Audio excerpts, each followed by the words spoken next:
አሁን ባለ እስካለህበት እድሜ ምን ነው በጣም ደስ ያለ? እንትን ሰው መሆኔ ሰው ማለት እሱ ብቻው ደስ ያሰኘ? እሺ ያዘንክበት? ያዘንኩበት እንኳን ብዙ ሀዘን አለኝ። ለምሳሌ ሰው ሲሞት። ስታድግ ምን መሆን ትፈልጋለህ? ወታደር ነበር። ከዛ የቴዲ አፍሮን ዘፈን ካየሁ በኋላ እንትን ላንቺ እማ ወታደሮች ይሞታሉ ወይ ብዬ ስጠይቅሽ አዎ ስትይ መሞት ፈርቼ ከዛ ወደ ኳስ ተጫዋች ሆንኩኝ። አሁን የምፈልገው ኳስ ተጫዋች ነው። እስካሁን ድረስ ምንም አላስቀየረኝም። እና እኮ ታዲያ ወታደር የዛኔ እኮ የሞቱት በአድዋ ነው እኮ።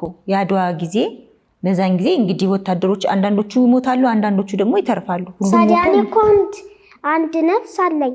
እሷም ነፍሴ በወታደርነት አልቆ አልሞትም እኮ። መሞት አልፈልግም። እሺ ይሁንልህ።